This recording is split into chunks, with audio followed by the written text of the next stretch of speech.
IMF हमारा दादा परदादा हर चीज IMF बन चुका हुआ है और उससे हम 4-5 बिलियन डॉलर लेने के लिए नाक रगड़ते हैं, उसकी शर्तें मानते हैं, ईच एंड एवरीथिंग जो भी वो कहते हैं हमें मानना पड़ता है, चाहे वो हमारे हक में बेहतर हो चाहे हमारे हक में नुकसान हो। तो हिंदुस्तान इस टाइम क्या पावर बन चुका हुआ है कि उसने 300 बिलियन डॉलर को रिजेक्ट कर दिया। यार क्या बात है, क्या बात है सर, क्या बात है सर, क्या बात, ये बात है। अब इंडिया आप चाहे उसे हमारा दुश्मन है लेकिन वो तरक्की कर गया है, उसकी मैशियत देखे कहाँ जा रहा है, वो आईटी में कहाँ जा रहा है, इंटरनेशनली। मोदी ट्रम्प सदर बना है, हमारे वजीर आजम को उसमें मुंह नहीं लगाया, लेकिन मोदी से उसने फोन पे बात की है। अच्छा बात नहीं है। यूरोपियन कंट्री देख ले, इवन चाइना देख ले, फौजें एक दूसरे को लड़ रही हैं लेकिन अब आपस में ट्रेड। और चाइना ने रिसेंटली जो कर्जे की जारी की है, हम सबसे ज्यादा उसके मकरूज हैं। अच्छा, देखे वो दोस्ती। हाँ, बड़ी खबर ये भी मैं समझता हूँ इसके ऊपर बात करनी चाहिए। इन्होंने ये बात की है कि चाइना ने एक लिस्ट जारी की है पूरे दुनिया के जितने कंट्रीज हैं जिन्होंने चाइना का कर्जा देना है, चाइना के पैसे देने हैं, और पाकिस्तान का नंबर कितने नंबर पहले नंबर पे। इनके हाथ में सोने का लोटा दिया ना, फिर भी इन्होंने सिर्फ भीख ही मांगना है। कुछ लोगों को देख के हैरत हो गई, ये भाई कपड़े सेल कर रहे हैं, ये कपड़े पाकिस्तान के नहीं है, इसे हम पाकिस्तान में कहते हैं लंडा। लंडा मतलब ये कि जो यूरोप कंट्री से इस लंडे का रेट भी IMF की जांच के बगैर नहीं निकलता होगा भाईजान। यूरोप कंट्री से जो यूज हुए कपड़े आते हैं वो हम यहाँ पे खरीदते हैं और पहनते हैं, ठीक है। और वो भी कोई आम कीमत नहीं है। इसकी क्या कीमत है जैकेट की? 1500 रुपया एक, मतलब एक शर्ट एक जैकेट और की कीमत यूज हुआ अंग्रेजों का उतरा हुआ वो 1500 अच्छा, रुपए में ले रहे हैं। काफरों ने पहनना।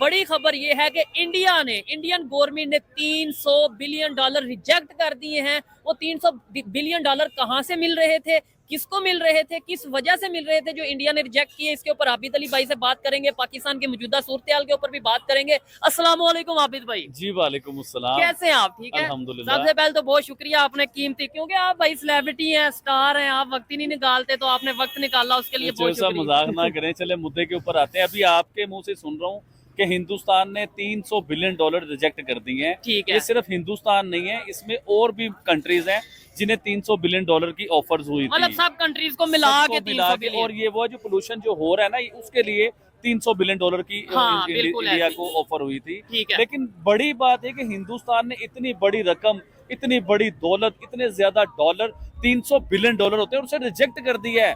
उसे बिल्कुल रिजेक्ट कर दिया। उन्होंने कहा जी इसे अगर 300 बिलियन डॉलर हमें देने तो प्रॉपर एक प्रोसीजर के साथ, प्रॉपर एक तरीके के साथ, जो तरीका होता है उस तरीके से हमें दें। इस तरीके से हमें 300 बिलियन डॉलर आपके नहीं चाहिए। अब मैं आपको मेन मुद्दे के ऊपर लेके आता हूँ। 300 बिलियन डॉलर होते हैं, एक दफा इसे सोचा जाए 300 बिलियन डॉलर। चले आपको 300 बिलियन डॉलर के बारे में बताता हूँ। पाकिस्तान IMF से 3 बिलियन डॉलर या 5 बिलियन डॉलर के लिए नाक रगड़ता है अपनी, इवन के उनकी शर्तें भी मानता है। साहब ये शर्तें नहीं है तो और क्या है? बिजली का रेट कैसे निकलेगा?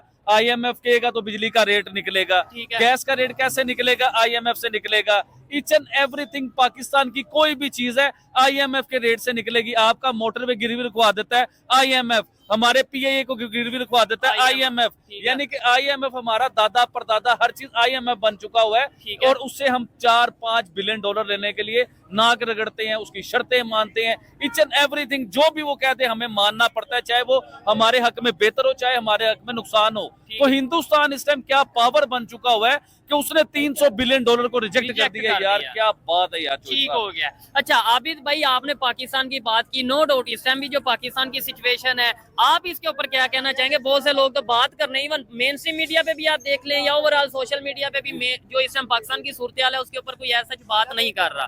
क्या कहना चाहेंगे? कोई बात करे ना करे, हम लोग तो मौजूद है भाई बात करने के लिए, और हमने तो सच बताना है, हमने कर देनी है बात। इस टाइम पूरा पाकिस्तान बंद है भाईजान। आप इधर से इस्लामाबाद नहीं जा सकते, आप इधर से कराची नहीं जा सकते, इवन के आपको अपने घर इमरजेंसी में जाना पड़ जाए ना गुजरावाला, तो आप गुजरावाला नहीं पहुंच सकते हैं। पाकिस्तान इस टाइम कंटेनरों का शहर, कंटेनरों का मुल्क बन चुका है। हमें बताया जाता भाईजान मैं तो आपको कहता हूँ चोई साहब कि आप ये यूट्यूब का काम छोड़ो, ये कंटेनर का काम शुरू कर दो। पाकिस्तान में कंटेनर का बड़ा काम है।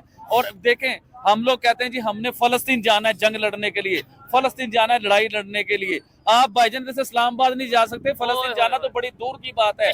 इवन के आप कश्मीर नहीं जा सकते। और कश्मीर की बात से मुझे याद आता है, देखें कश्मीर, इस टाइम कश्मीर में भी कर्फ्यू है चौधरी साहब। ठीक है। हम लोग अपने कश्मीर में कर्फ्यू लगा दिया, कर्फ्यू लगा हुआ है, और हिंदुस्तान अपने कश्मीर में जनवरी में एक लश्करी मतलब VIP वीआईपी जो है ना ट्रेन चलाने जा रहा है, और वंदे भारत के नाम पे। हिंदुस्तान के उधर से दिल्ली से लेके और उधर के श्रीनगर तक जो है वो ट्रेन जाएगी। ठीक तो है। ये बड़ी जबरदस्त ट्रेन है। और मैं इधर ये बात करना चाह रहा हूँ, देखें हम लोग तो अपने कश्मीर में कर्फ्यू लगा रहे हैं, हिंदुस्तान अपने कश्मीर में ट्रेन चला रहा है।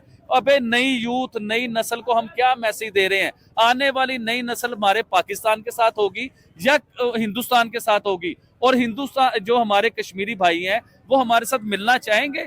क्योंकि हम उनके साथ क्या हरकतें कर रहे हैं कि हमने कश्मीर को बंद कर दिया, हमने पंजाब को बंद कर दिया, हमने सिंध को बंद कर दिया, हमने बलूचिस्तान को बंद कर दिया, इवन कि हमने पूरे पाकिस्तान को बंद कर दिया। तो ये कोई अच्छे मैसेज नहीं हम लोग दे रहे हैं। और मैं चौधरी साहब इधर एक और बात करना चाहूंगा, आप अपने यूट्यूब पे या कहीं भी वोटिंग करवा के देख लें, कश्मीर की आवाम जो हालात हो रहे हैं, कश्मीर की आवाम पाकिस्तान के साथ आना चाहेगी? 80% लोग पाकिस्तान के साथ नहीं आना चाहेंगे, जो हमने हालात कर दिए हुए अपने मुल्क के। आपने ये कह दिया कश्मीर की वोटिंग करवा के देख ले, मैं कहता हूँ पाकिस्तान की वोटिंग कर, पाकिस्तान की पब्लिक, पाकिस्तान के यूथ की वोटिंग करवा के देख ले। 80% क्या 90% लोग यहाँ से जाना चाह रहे हैं, कोई यूके जाना चाह रहा है, कोई यूरोप की किसी यही कंट्री हो में, रहा है। कनाडा। पाकिस्तानी अवाम, आप किसी से पूछ लें, ये हकीकत है ये। देखिए कोई यूके, कनाडा, अमेरिका, दुबई, कहीं भी पाकिस्तानी कहता है कि बस हम किसी तरीके से चले जाएं। पाकिस्तान इस टाइम किस पोजीशन में? चौधरी साहब कर्जों में हम लोग हैं, खाने पीने के लिए हमारे पास नहीं है, बुरे हालातों में हम हैं, पूरी दुनिया में हमारी वैल्यू, लोग हमें समझते क्या हैं। अभी हम ये बात कर रहे हैं कि पाकिस्तान का हर इंसान जो है ना, पाकिस्तान को छोड़ के दूसरी कंट्री में जाना चाहता है, क्या वो भी आपको कबूल करते हैं? क्या वो आपको वीजा देते हैं? क्या वो अपने मुल्क में बुलाना चाहते हैं? अगर इधर से पाकिस्तानी कोई उधर चला जाए तो क्या हरकतें करता है? कोई उधर भीख मांगता है, कोई उधर करप्शन करता है, कोई उधर चोरी करता है, तो वो लोग भी हम लोगों से आगे चुके हुए हैं। हमारी अपनी हरकतें ही सही नहीं है, हमारे किरदार ही सही नहीं है। मतलब ये है कि हम दुनिया से कटते नजर आ रहे हैं। पहले नेबर्स को नाराज किया कहीं ना कहीं, अफगानिस्तान, इंडिया, इंडिया का तो शुरू से ही कह दिया ना है ही दुश्मन है, इसके लिए तो दोस्ती वाला हम सोच ही नहीं सकते। ठीक हो गया भाई, दुश्मन के साथ भी तल्लकात होते हैं। आपको किसने कहा कि दुश्मन के साथ कट आउट हो जाता है? दुश्मन के साथ कट आउट नहीं होता। आपकी ट्रेड चलती है, आपके और बड़े मामला चलते हैं, आपके स्पोर्ट चलते हैं। आपने खबर बताई है जिसके ऊपर आपने बात की ना, इंडिया अपना कश्मीर में वंदे भारत ट्रेन दिल्ली से श्रीनगर जा रही है, ये सुन के हैरत होगी। पाकिस्तान साइड कश्मीर में कोई ट्रेन का ट्रैक ही नहीं है, वो वहाँ पे ट्रेन चलाने जा रहे हैं, और वहाँ के लोग फिर क्या सोचेंगे? एक्चुअली अक्सर में ना, अब जो थर्ड वार, ये मैशत का मामला है, इकोनॉमी की। इकानमी। हाँ, हमारे पास आपको पता है मांगे तांगे के जो 15-16 अरब जो स्टेट बैंक में पड़े हुए हैं, हमारा तो एग्जैक्ट नहीं है। अब इंडिया, आप चाहे उससे हमारा दुश्मन है, लेकिन वो तरक्की कर गया है, उसकी मैशत देखे कहाँ जा रहा है, वो आईटी में कहाँ जा रहा है, इंटरनेशनली। मोदी, ट्रम्प सदर बना है, हमारे वजीर आजम को उसमें मुंह नहीं लगाया, लेकिन मोदी से उसने फोन पे बात की है। ऐसे ही है। यूरोपियन कंट्री देख लें, इवन चाइना देख ले, फौजें एक दूसरे को लड़ रही हैं, लेकिन अब आपस में ट्रेड।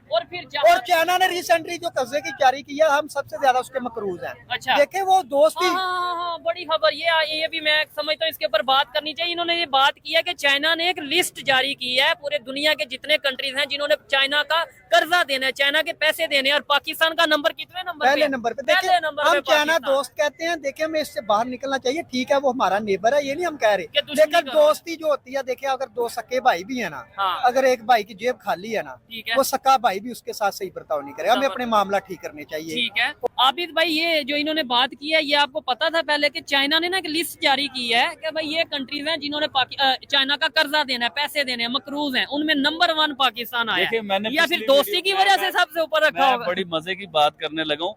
पिछली वीडियो मैंने बताया था कि दुनिया की जो पावरें हैं ना, वो चाइना के गुब्बारे में से हवा निकाल रहे हैं। ठीक है। और पाकिस्तान देखेंगे चाइना के उस पूरी गिरफ्त में आ चुका हुआ है, जो मैं पिछले कई सालों से कह रहे हैं। बोल बोल के थक गया हूँ चीज को लेके कि चाइना बिजनेसमैन है, वो अपने चक्रव्यूह में फंसाता है इंसान को, किसी मुल्क को। अब देखें पाकिस्तान को उसने कैसा फंसाया कि नंबर 1 पे पाकिस्तान आ गया कि चाइना का मकरूज हो गया है। आने वाले टाइमों में चाइना इस मुल्क का मालिक ही ना बन जाए भाईजान। फिर मुझसे एक दोस्त ने सवाल किया, बातें हो रही थी आपस में, तो उसने कहा कि अमेरिका अगर दुनिया का कर्जई तरीन मुल्क है, इतना बड़ा कर्जा उसने लिया हुआ है, पाकिस्तान का कर्जा इतना सा अमेरिका के आगे, तो अमेरिका ब्लैक लिस्ट में क्यों नहीं जाता? अमेरिका ब्लैक क्यों नहीं होता? बैंकरप्ट क्यों नहीं होता अमेरिका? तो मैंने उसके ऊपर जवाब ये दिया कि देखिए, अमेरिका के पास ऑयल है, पेट्रोल अमेरिका का निकलता है, गैस अमेरिका के पास है, असले की फैक्ट्री अमेरिका के पास है, टेक्नोलॉजी अमेरिका के पास है, सोना अमेरिका के पास है। पाकिस्तान के पास क्या है? ना पाकिस्तान के पास सोना है, ना गैस है, ना पेट्रोल है, ना कोई चीज है पाकिस्तान के पास। ठीक है, कोई नहीं, चीज है नहीं। सही है, बलोचिस्तान में सोना है नहीं, गैस है नहीं, और भाई हमारी औकात है वो सोना निकालने हाँ, की, आप यही वो अजीब बात हमारा करते नहीं हो। है, हाँ। हम इस काबिल हैं कि वो सोना निकाल ले। पाकिस्तान से जब थोड़ी सी कोई चीज निकली थी तो वो भी हमारे ऊपर कर्जे इतने बड़े चढ़ा के वो भी सारा कुछ निकाल के ले गए। पाकिस्तान को क्या मिला? कुछ भी नहीं मिला। तो हमारी वैल्यू और हमारी औकात नहीं है। बोया पेड़ बबूल का तो आम कहाँ से होए, चिपको रहेगा मोबाइल में तो काम कहाँ से होए। खत्म, bye bye, tata, goodbye, गया।